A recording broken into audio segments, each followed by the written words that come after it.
Hello guys, this is Negacious.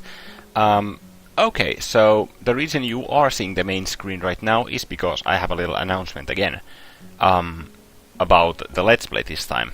So, as we all know, I got a bad end on Hanako's route, and after that I was just so frustrated that I kind of like just closed the recording and didn't record like the next session that I played, where I ended up getting, and this video is to kind of like recap and tell you what happened in between the bad end and this upcoming episode, because a lot of stuff happened, so this episode will be extra long, but I'm sure you won't complain. So, if we start from a chronological perspective, I first played through the bad end, and you also what happened there. After that, I closed off the recording and I started backtracking to the choice where we were on the phone with Lily, which is the last choice before you end up on the bad end route, or get locked on the bad end route. You can't like change anything, and that's the last choice in the route. So, like, I went back to that choice and I took the other option that I didn't pick last time, because I ended up on the bad route by picking that. Yeah, I'm gonna disagree with Lily. I'm gonna go by my own perspectives. But when I went back and I took the option that I agree with Lily, that we should leave Hanako alone, the son of a game trolled us. At that point, no matter if you've taken the wrong choices up until that point, that choice is irrelevant. Like, if you pick, no matter which one you pick, agree with Lily or agree with my own ideals, Hisao will say the same dialogue and you will end up in the same bad end. So, you can just imagine my expression when I actually played through it and I found out that that goddamn choice didn't matter at that point at all. I was so pissed because I thought about the goddamn choice for so long in the last episode, like legit for like 15 minutes in total. I spent time recapping and thinking about like what should I do, and in the end it was irrelevant. And I laughed my ass off after that because I figured out on how much time I pretty much wasted on that one choice. After that, after I had explored that avenue, I figured, okay, I need to go backwards in order to play to get to the good ending. And this route kind of shows how do I end up on the good route, or the original way on how it happened was that I went to this choice before it when Lily actually left town and left off to Scotland. I think I picked from there that we should end the day, and that led me to another route. I can't remember what did I do exactly because I removed the videos like right after I had recorded them, or I didn't actually record them at all. Well, I removed like the bad end video after I had rendered it. But I picked from the choice where Lily left town that, hey Hanako, we should just call it a day here. And then I agreed with Lily at the phone call. But before I got to the good end, I actually played through from the same scene when Lily left town. I actually played through the sections another time, where I went to town with Hanako and kind of had spent a good time with her in there, because there was the choice that we can call the day or go to town. Hanako actually agrees to go to the town, but through the choices, and I picked I picked that go to town, then I picked that we should go see Hanako during the phone call choice, and that got us to a neutral ending, which is exactly the that is the neutral ending. So basically our friendship just returns to what it was, and it stays that way. And that is what I'll show you guys in the next clip, and after that I'll start the normal episode, so enjoy. After talking to Lily at the end of the school day, I sat at my desk and looked out the window, idly watching students leaving the school building. Usually they left in groups, but even when they left alone, they'd say goodbye to their friends first. It's completely normal. Something that I would have missed completely had it been any other day, because it's so mundane. But it's also something Hanako has never had in the time that I've known her. As I stand outside of Hanako's door for the second time in many days, that fact doesn't leave my mind. I hold 2 plates in my hands. On each is not exactly the most hearty of meals, but I want to be sure that Hanako is at least feeding herself. It may also be a way to gain a little leverage in getting her to let me in. Lily and I have tried our best to be there for her. Ever since she broke down in class, I've dearly wanted to protect Hanako. Such a thing happening to her again, or even something worse, is something I don't want to talk about. The door gives a solid series of thuds as I knock on it while carefully propping up one plate on my other arm. I doubt Hanako will open it up for me, so all I can really hope to accomplish is to attract her attention. Evening, Hanako. It's just me. I pause for a moment to see if she will respond, but the fact that she doesn't isn't very surprising. I have some food for the both of us. Could I come in? For what feels like a very long time, some muffled voices from the floor below are the only sound to be heard. Then I can hear the sound of bare feet on the floor coming up to the door, and I have to stifle a sigh of relief as I hear the doors lock being worked. When Hanako opens the door, I look at her intently. She looks up momentarily to see the plate in my left hand. It's a modest curry dish I quickly made from a packet. Her eyes move to the plate in my right hand, which holds the same thing, before looking down again. As she shuffles back into her room, I realize that I haven't said a word to her. Glumly, I don't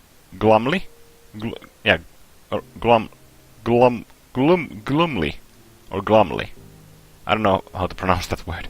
I glumly follow her in, slightly embarrassed by having seen so wrapped up in observing her. More than ever, the grey and dark atmosphere of Hanako's room feels like a reflection of her personality. The voices from outside become completely inaudible, and the silence inside oppressive once I close the door. Walking to the far end of the room, I place the 2 plates on her desk. I'm thankful that she let me in, but as I turn to face her, I can't help having second thoughts about coming to see her.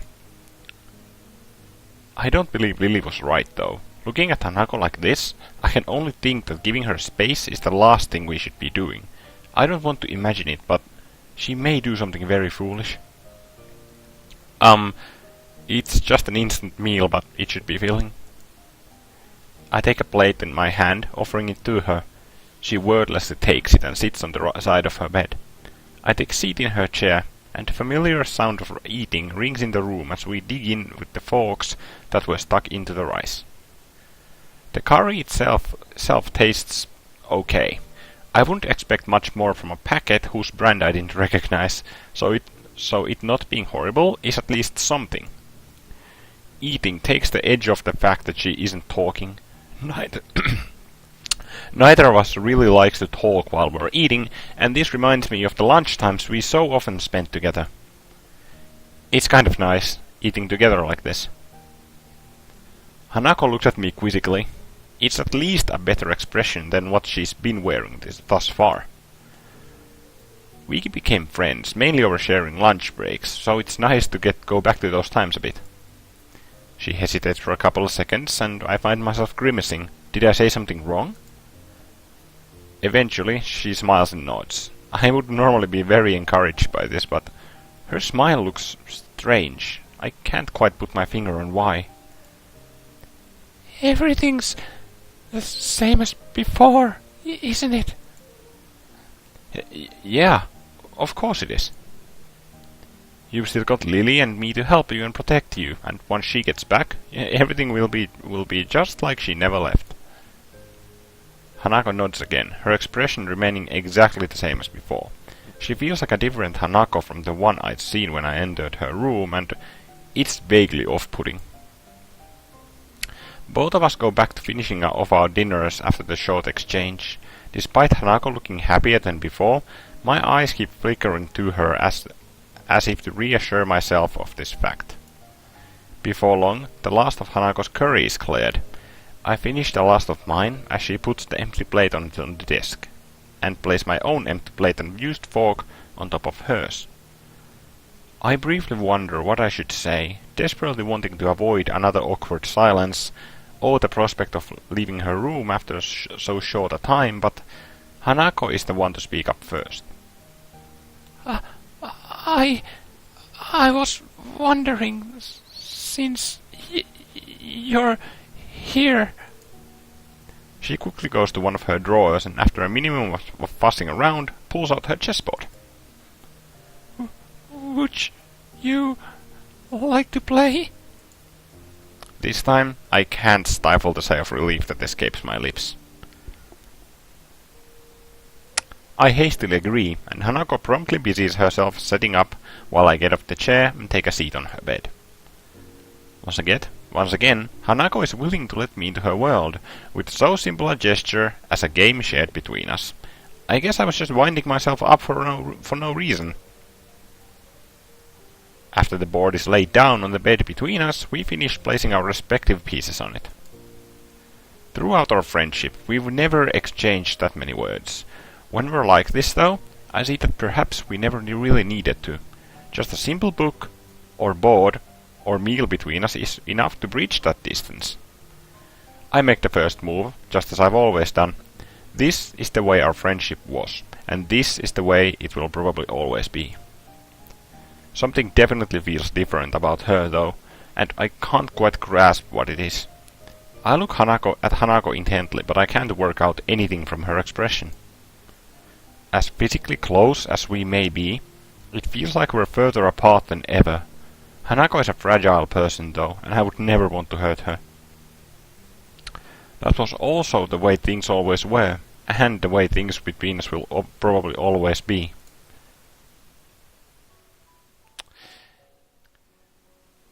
Yeah, that was the normal ending, or the neutral ending for Hanako. So, I mean, it was kind of bittersweet. I like the neutral ending on like how they did it, but of course it's not satisfying. Because it's just there. it's just there. It doesn't do anything for you, really. Also, there were no credits there because I read it through from the library section of the game. So it just kind of cut off after the scene was done. Okay, next up, we're going to continue with the actual episode this time. This is the continuing, or the continual, or the continue, I should say, from the choice after I had selected that we should call it a day, and then I agreed with Lily. That, I think, is how I got to the good ending route, and that's the video that you shall see now. So, let's go together to Hanako's good ending, and let's hope I don't screw up anymore. So, enjoy the video, guys. Hello, guys, and welcome back to Katawa Shoujo.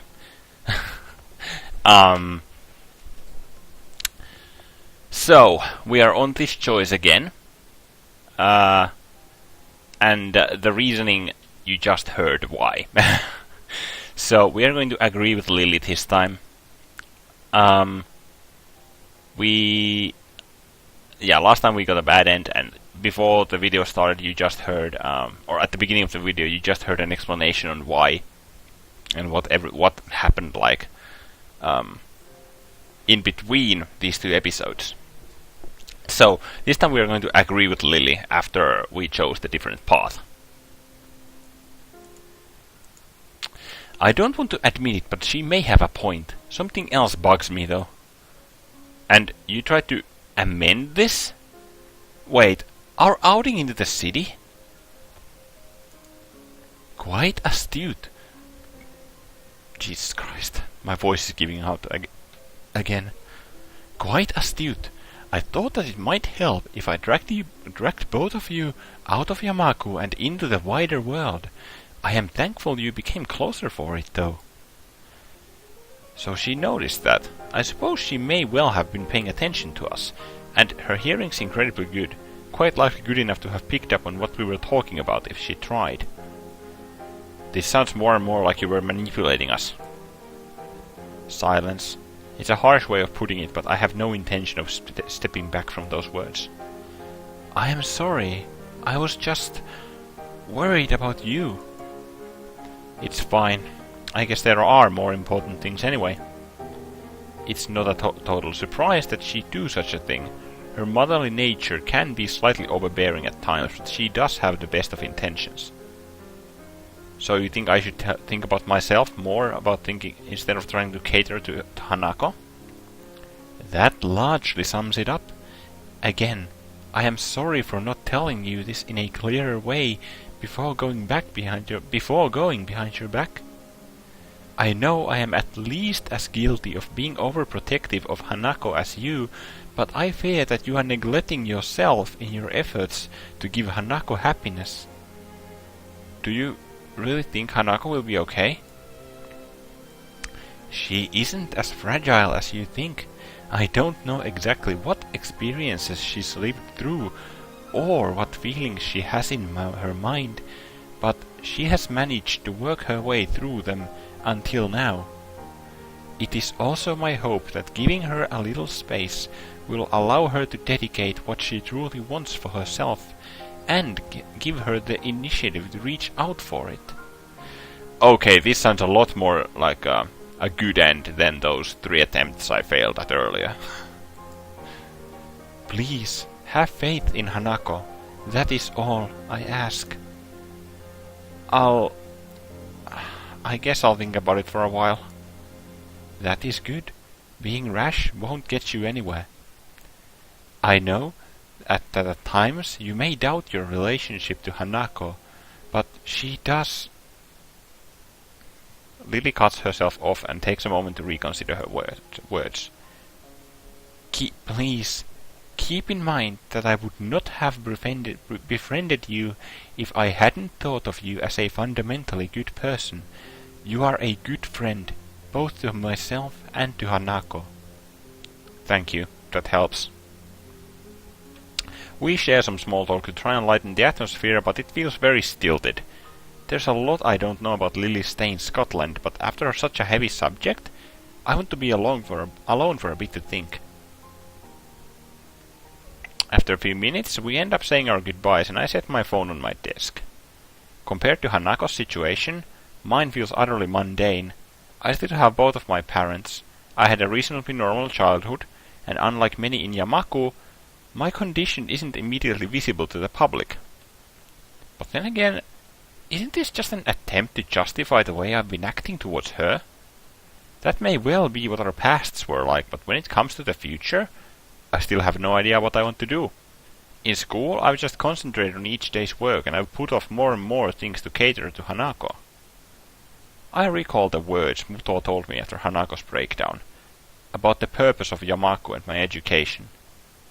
In hindsight, he was probably trying to push the exactly the same thing. Just what have I been doing in the time since my heart attack? If I ever did manage to get Hanako out of her room and to open up, what then? I look out of my dormitory window as the sun slowly sets. It's a nice sight, but what I really savor is the quiet as the students return to their dormitory rooms. All I want to do now is think. I'm not sure how much time I have, but I want to work out where I'll go from here. Okay, that's different. Thank God. I was stuck for so long in the loop of like. Since talking to Lily yesterday, I want to try and move on from the listlessness I've felt since coming to Yamaku. But even if I try to concentrate on the book in front of me, Hanako's empty seat at the back of the classroom looms larger than life. Every time I start getting focused, my eyes flicker over to her desk again and my mind starts spinning. Hey, it's Miki. Once more my eyes drift over to it, but this time my vision is blocked by a certain other classmate. Oh, hi Miki. Maybe you should just have lunch. I can hear your stomach growling from my desk. I let my head drop in disappointment. She seems to take some amusement from my reaction and hops up onto my desk. Her grin is as she sits on it reminds me of Cheshire cat. So, what you working on? Some math? I have a decent handle on it, but I just want to revise. Oh really? Let me see that. Before I can object, she grabs my mathematics book with her hand. She scans the page I was on, holding it open with one hand. She has her left arm sitting uselessly on her lap. In my time here at Yamaku, I noticed that the other students have a wide range of adjustment to their abilities on a purely practical level. Miki is one of those who seem to have some trouble. The stump on her left arm tends to be either hanging by her side, slipped into a pocket, or otherwise out of the way. Sometimes she has a difficult time doing common tasks, which makes her visibly quite frustrated. I feel a little bad for thinking this way, but I'm thankful that Hanako and I don't have disabilities affecting our freedom of movement to that extent. Then again, if Miki's problem worsened, at least she wouldn't have a real possibility of dying. My attention is refocused as she thumps through a few pages, skimming their contents. With such casual interest in the subject matter, it's clear by now that she won't be any help. I'm guessing you're not too interested in this stuff? Screw math, it's boring as hell. She puts the book back in front of me with indifference. Her eyes move to the notebook beside it that I'd been working out the practice equations on. Wait, you're actually able to work that stuff out? Yeah. Wow! I've never talked to a computer with legs before. Thanks, I think. At least I'm doing better in this than history. I think it's worth asking that librarian for help. I heard she's shooting for uni. Yuko? Maybe. I don't know what she wants to study though. So, what about you? Got anything you're thinking of doing after you graduate? Me? No, not really. Just enjoying while it lasts. She looks a little awkward when asked about her future and absent-mindedly rubs her left forearm. I kind of want to ask her about it, but I don't think I know her well enough to do so. The conversation peters out and I lean back in my chair, giving up the prospect of studying. Miki notices my tired expression and looks oddly serious. Thinking about Hanako? It's that obvious. You've been glancing at her seat and you've been pretty quiet. Not too hard to connect the dots. I'm just worried about her. Yeah, I can see why you would be. She can get weird sometimes. She sounds put off, but I can't blame her. Hanako was a hard person to interact with before she warmed up to me, even with Lily around to help. I haven't known her for that long either, so some of her habits would still be unknown to me. My face becomes troubled. If I hadn't developed feelings for her, this would be at least a little easier to deal with. No offense. She isn't a bad person, I know that much. I know, I didn't take it that way. It's just harder to deal with when, well, you have feelings for someone. Yeah, I can imagine that. It's hard to forget something like what happened to her during class too. I wish she hadn't reminded me of that. She just confirmed that it was clearly noticed by others in the room as well. Come on, you don't have to get that down. She's done this before and you just gotta wait it out. She locks herself in her room and acts like an empty husk of a person for a sizable amount of time, ever since she entered Yamaku, if not before then as well. And I'm not supposed to be concerned about that? Well, I might think that, but there's nothing I can do. I can't force her to come out, and she does see a therapist, so it's not like she isn't getting any help from her for her issues. Maybe it's natural to think that way when you're so powerless to help someone. That's just the way she is, and you have to deal with it. As I mull things over, I notice a movement out of the corner of my eye. I glance to see who it is and end up doing a double take. Hey! She's in school! Sure enough, it's Hanako. She walks through the door just as she would any normal school day and begins to move forward towards her seat in her usual silent and humble manner. She looks at me for a moment before blushing and looking away in embarrassment, which makes me realize that I was staring at her. I feel sorry for that, but not doing it is hard after all that's happened. The girl sitting on my desk looks to me, grinning. See? Your sweetheart's back already. What'd I tell you? You be quiet. It might only be meant as a joke, but she hits close enough to make me quite uncomfortable. As we talk, someone calls Miki's name from the door. She jumps down from her vantage point on my desk before turning to me. Gotta go, Hisao. Remember to eat sometime, will ya? Fine, I will. See you.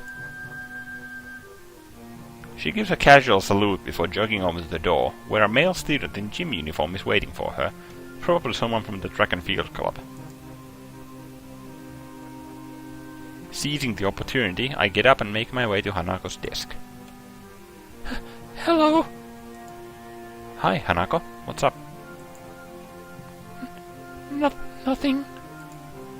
Maybe talking to her this soon after she came back to class was a bad move.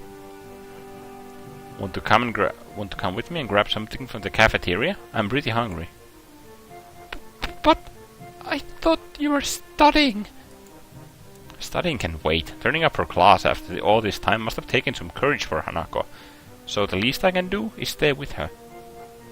That's just the way she is, and you just have to deal with it, is the way Miki, and probably the class as a whole, views Hanako. I can do more for her, though. I want to do more for her.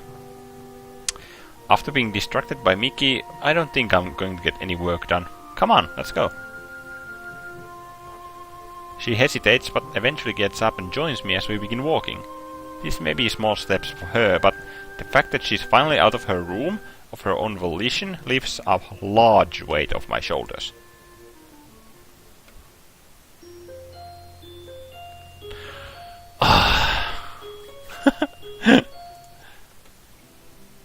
What? Why are we in the Shanghai? Derp, because yeah. Of course. I just temporarily got the memory of a goldfish. My pen busily scrolls onto the slowly filling page of my notebook. My other hand remains on the page as a reference book I've borrowed from the library, marking my spot as the eyes flicker to and fro. As I work, I occasionally mark red circles or underlines onto the photocopied sheets of paper that lie on the table in front of me.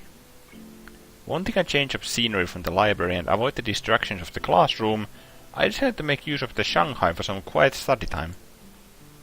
It ended up being nice and quiet as expected, and being able to get coffee while I study is a nice bonus. Hanako may have returned to her normal self since she came out of her room, but I've done quite the opposite. The daily routine may have returned to us, but I feel as if I'm a different person. Maybe I'm not. It's only been a few days, after all, since I decided I wanted to try and get out of the rut I'd found myself in after my accident. But I want to change, and now I'm actively working towards that goal. Or at least, I would like to think that I am. This is impossible. Brute forcing this isn't gonna work. What's more, I have another piece of writing I have to do after this. I fear that's going to be no easier. I look up in mild surprise at the source of the tentative voice. Yuko stands at the head of the table with a damp towel in hand, clearly having taken the opportunity to clean the tables with no other patrons were around.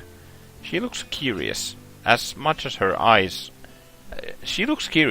her eyes as much on my work as on me. What's the matter? I was just wondering, what sort of work are you having so much trouble with?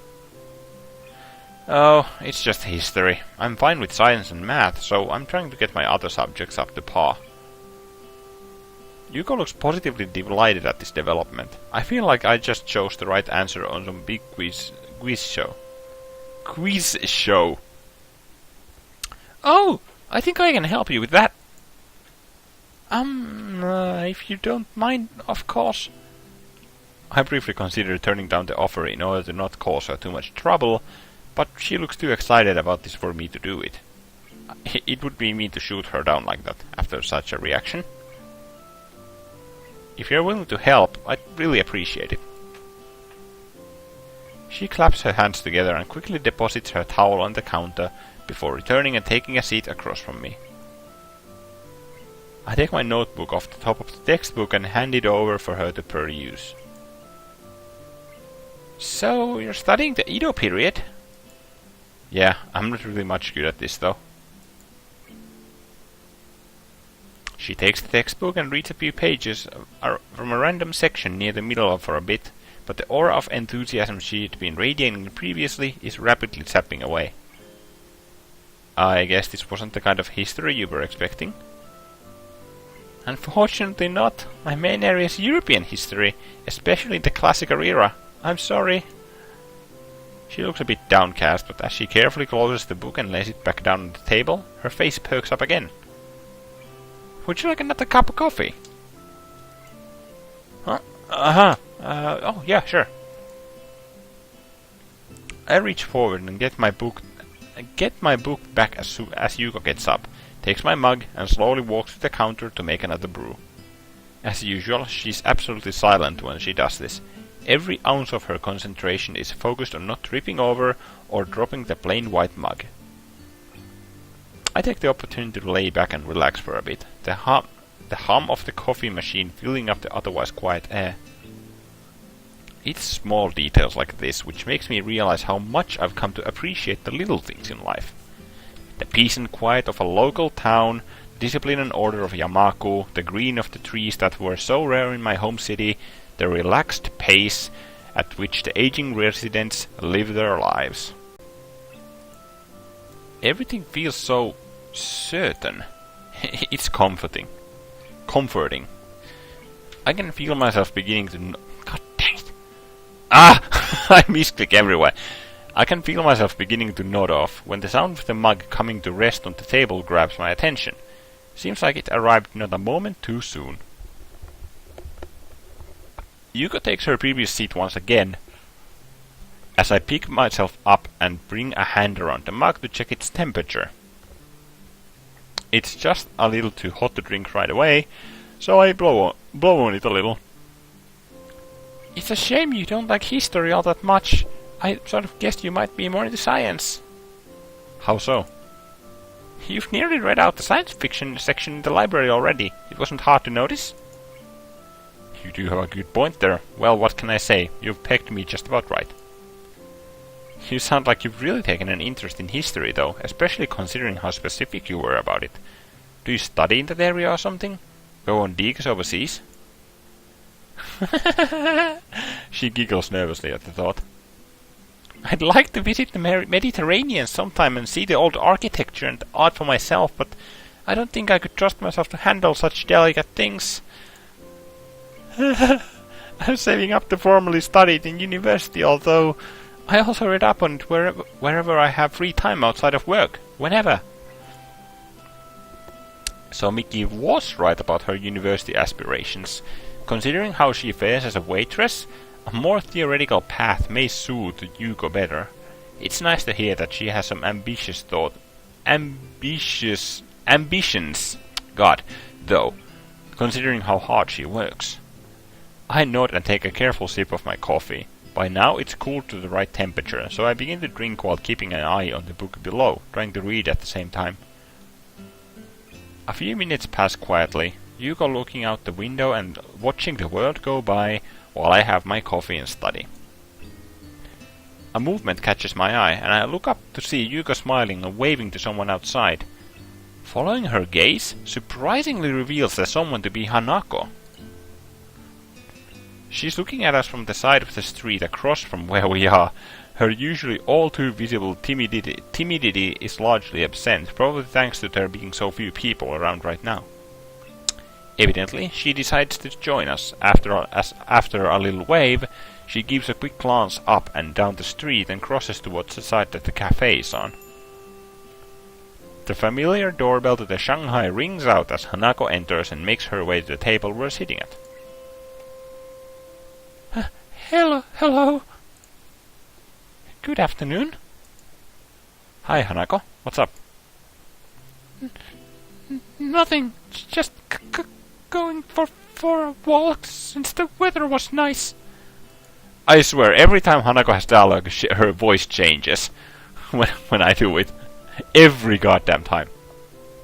I can't keep it consistent. Yeah, I get what you mean. I'm glad I decided to study here instead of the library. It's comfortable in here thanks to that. Better than the sometimes quite stuffy library. I look to Yuko, who nods in response. I'm sorry. It's nice. It's a shame that the summer can't last forever. Oh, wait, sorry, would you like the drink? Hanako shakes her head. Thankfully, it's enough to calm Yuko back down. How are you with studying?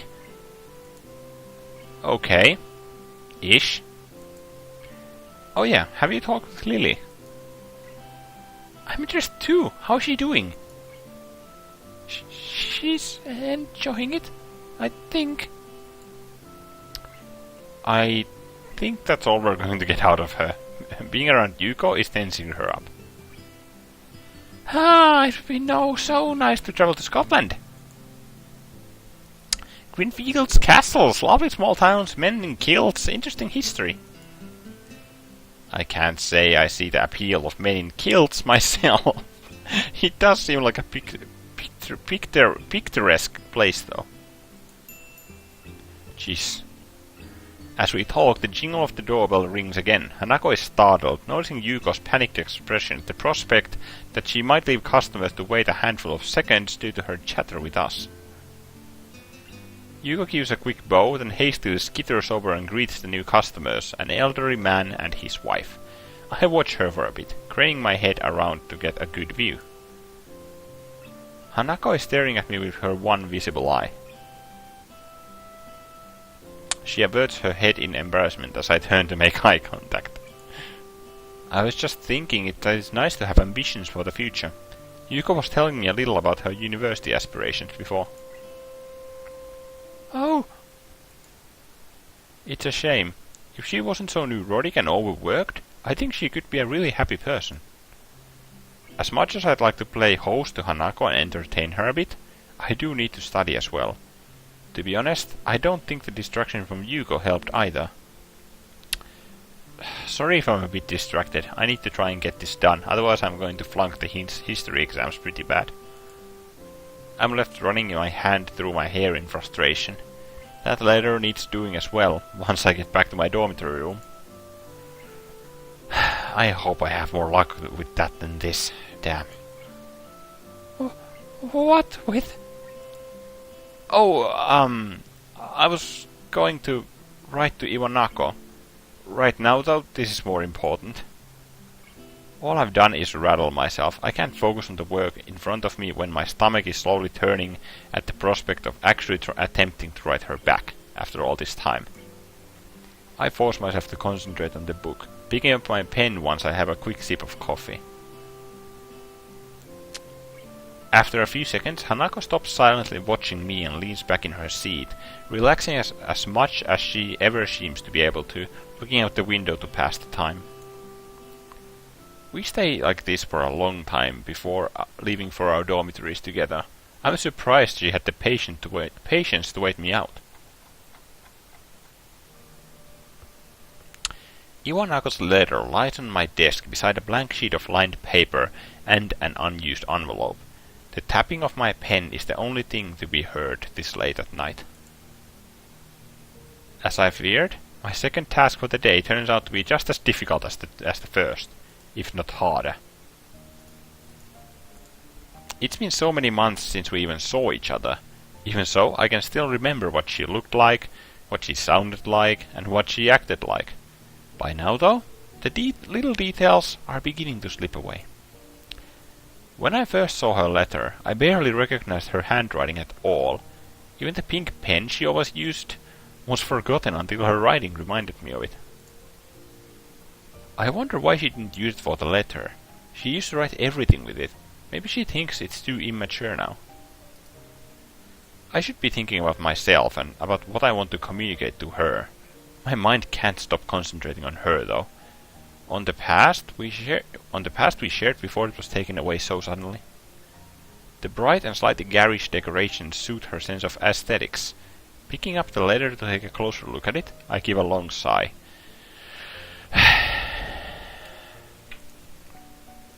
This is the last link binding me to my past. Hanako didn't suddenly cease to exist when she left my hospital room for the last time. But I needed this letter to remind me of that.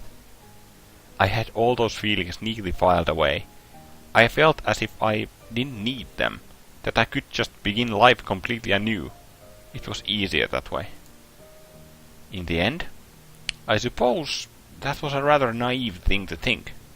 Sooner or later, my past would have caught up with me, one way or another. But what am I supposed to say to her? Thank you for bringing me closure? All the letter did was end the sense of closure I'd previously felt. Try as I might, I can't write so much in a single word down to paper.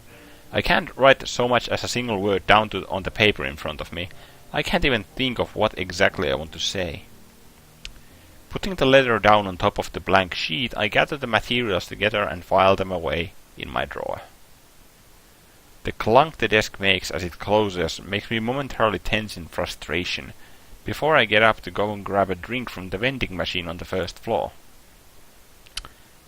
I tried, but I couldn't do it. After all the time that's passed, I still don't know how to deal with Hanako.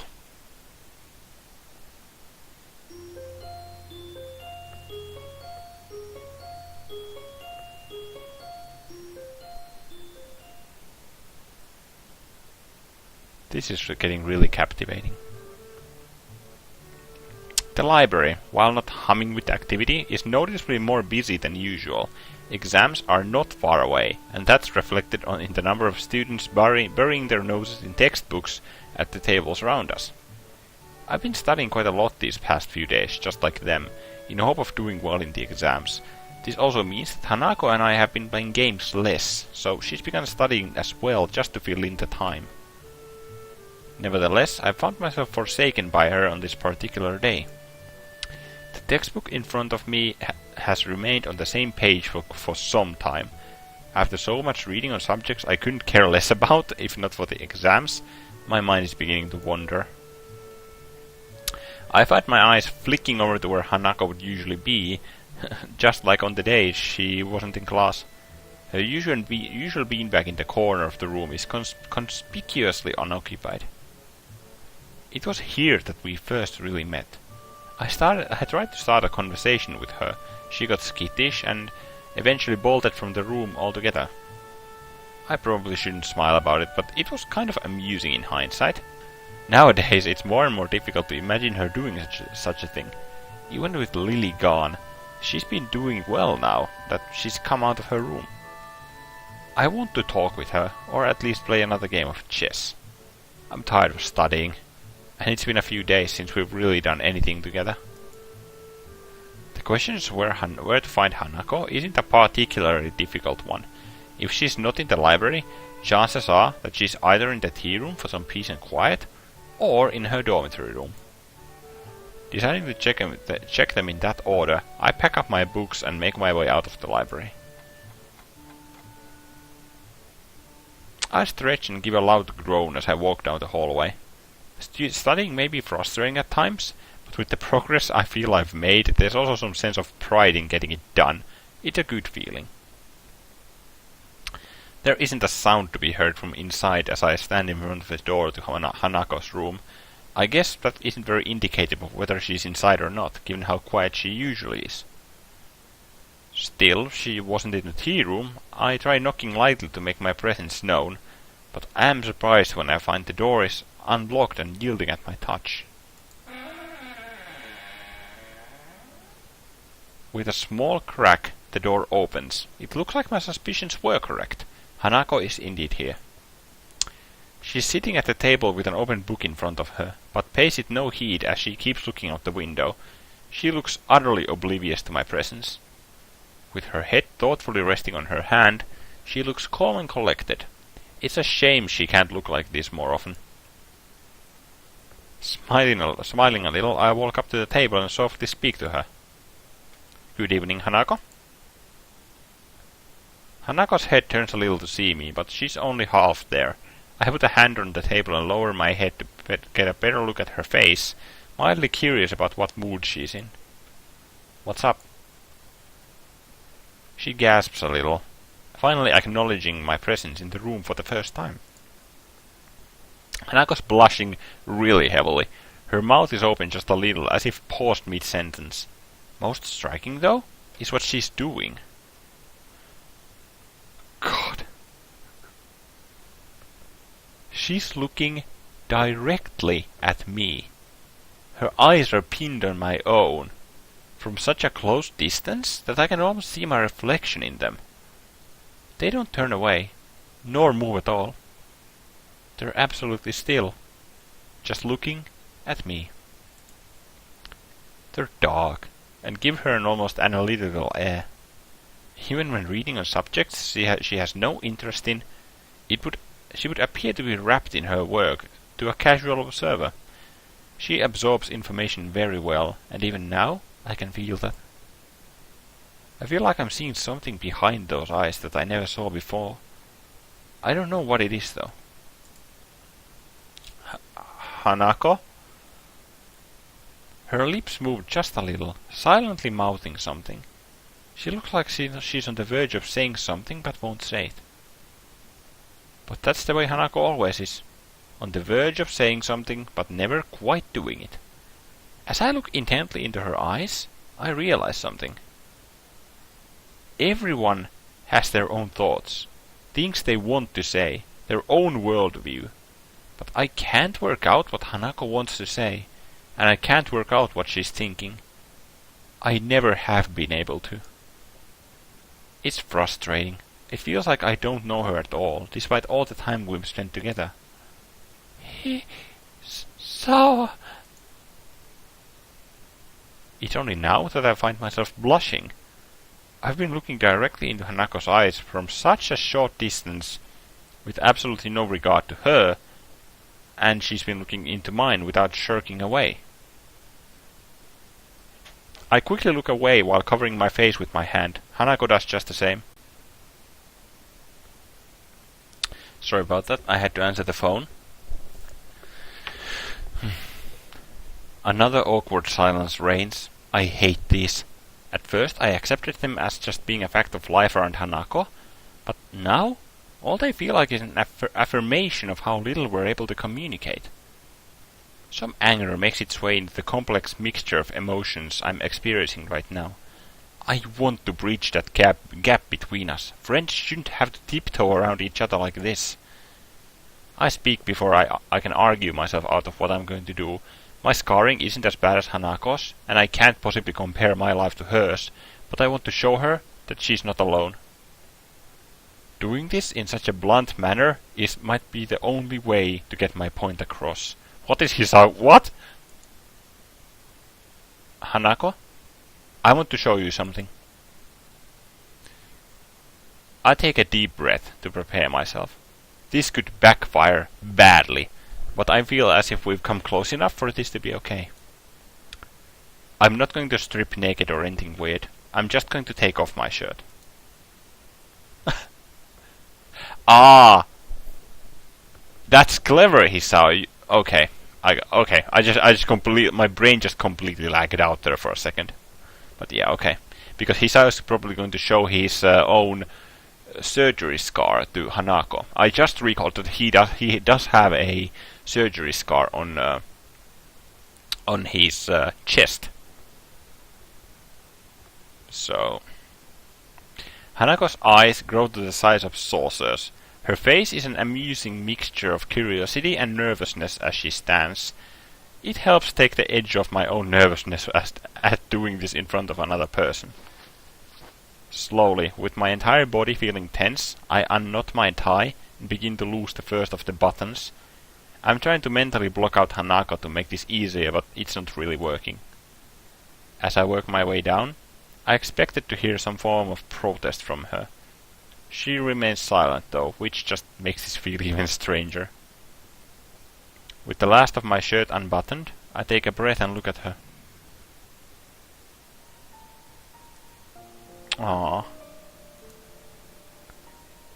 Hanako's gaze is fixed on my scarring, as expected, and once I nod to say it's okay, she steps forward and tentatively places her hand on the vertical line running down my chest. Ow. The scarring on her hand, a pattern of damaged skin across its surface, contrasts with the single uniform line that makes up mine. Her hand isn't trembling at all, unlike what I predicted. This is... The scar from the surgery that followed my heart attack. The surgeons had to cut open my chest to operate on my heart. I never knew. Hanako's words are calmer and softer than usual. The soft feeling of her fingers moving from my scar to my breast makes me hesitate a little before continuing on. You're the first person to see this since I left the hospital.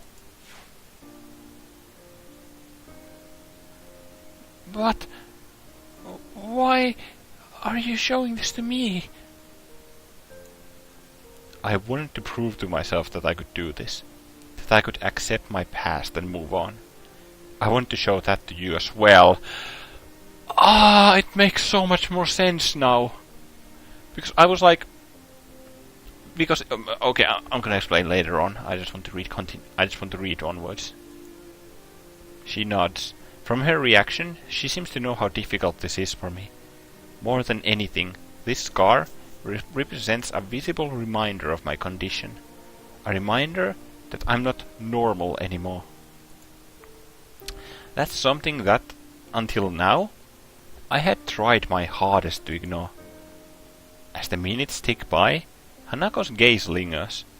Her eyes look less focused on my scarring than before. The situation feels a bit different than it previously did and makes me feel slightly uncomfortable. Her hand retreats and I draw my shirt close and begin to button it up. Her blushing face suddenly returns to its typical sense and timid state as she looks away. The room is completely silent as I fix my shirt and tie, feeling put off after such an unexpectedly intimate moment. So, I guess you're not the only one that's scarred. Hanako smiles a little at the joke, thankfully lightening the atmosphere a bit.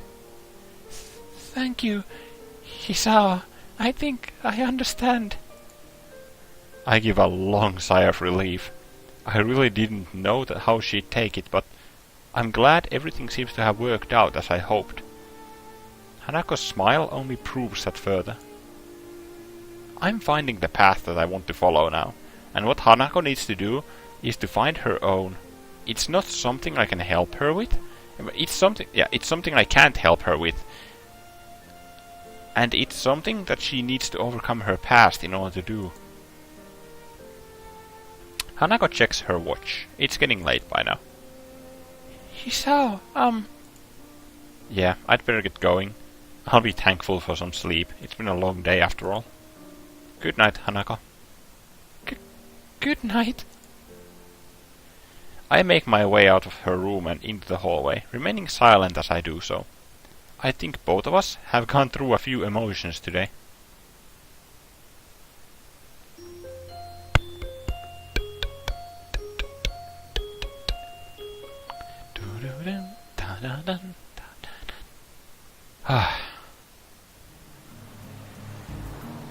Okay. That was a bold move from Hisao, and also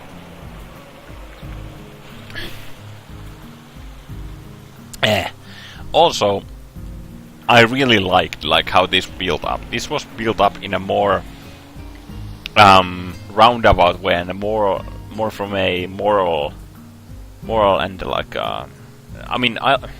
not moral, but this was built up more based on like the trauma, and in a way that I expected it to be built, but it was built better than that. I mean, with Emi it was clear what her fault was, and with Hanako it's also clear, but with Hanako, I mean, with Emi the problem was that she wouldn't let me close because she had already lost everything once.